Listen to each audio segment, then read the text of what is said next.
Hey friends, and welcome to another day of our Advent Devotional. We're going to dig into Isaiah chapter 50, verses 4 through 9 in just a second, but let's start, as we always do, with a call to worship. It's from Psalm 33 this week. Shout for joy in the Lord, O you righteous. Praise befits the upright. Give thanks to the Lord with the lyre. Make melody to him with the harp of 10 strings. Sing to him a new song. Play skillfully on the strings with loud shouts. Our soul waits for the Lord.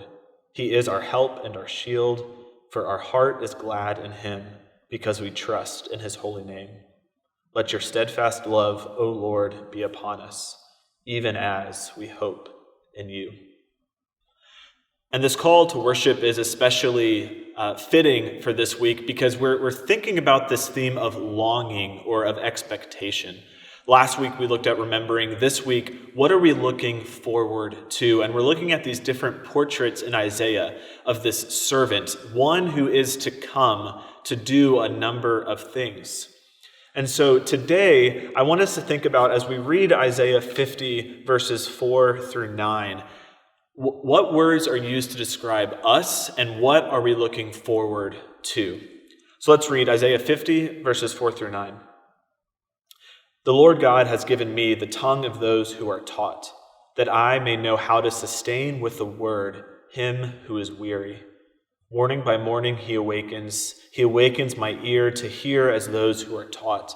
The Lord God has opened my ear, and I was not rebellious. I turned not backward. I gave my back to those who strike, and my cheeks to those who pull out the beard. I hid not my face from disgrace and spitting. But the Lord God helps me. Therefore I have not been disgraced. Therefore I have set my face like a flint, and I know that I shall not be put to shame. He who vindicates me is near. Who will contend with me? Let us stand up together. Who is my adversary? Let him come near to me. Behold, the Lord God helps me.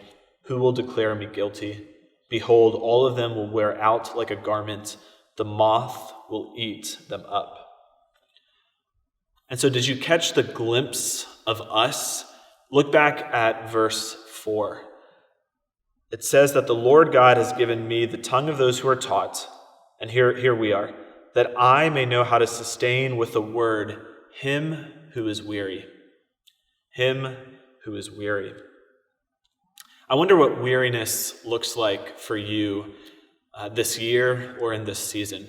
Does it look like potentially the fog of depression that just won't lift, or the constant running mind of anxiety or OCD that can't get away? Maybe it's more external. Maybe you are fearful for loved ones or fearful of the virus. What is causing weariness to arise in your soul? This song gives us a picture of the one who is to come to take away our weariness. Do you see that Jesus is taught the word that he might sustain the one who is weary? What's that word?